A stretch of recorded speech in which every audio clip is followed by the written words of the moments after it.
Hello mga Marshi, magandang araw. Dahil maulan ngayong araw, magluluto naman tayo ng sabaw. Magsisigang tayo ngayon ng bangus, sigang sa sampalok. Masarap kasi yan ngayong tag-ulan, yung humigop ng sabaw. Lalo na yung maasim-asim. Ilagay na natin ang ating bangus sa malinis na tubig. Isama na rin natin ang ating sampalok. Lagyan ng sibuyas at konting asin.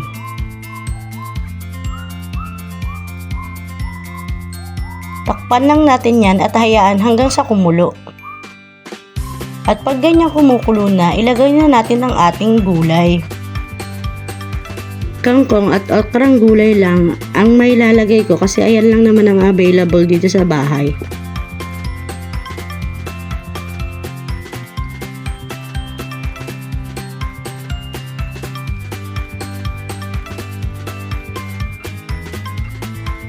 Dagdagan pa yan natin ng konting asin at sinigang mix para saktong-sakto na ang lasa. At hintayin na lang yan mga Marshi hanggang sa maluto ang gulay.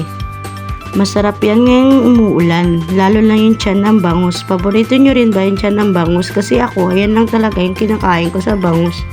Ipinapaubaya ko na sa kanila lahat ng laman. At yan mga Marshi, luto na. Kain po tayo.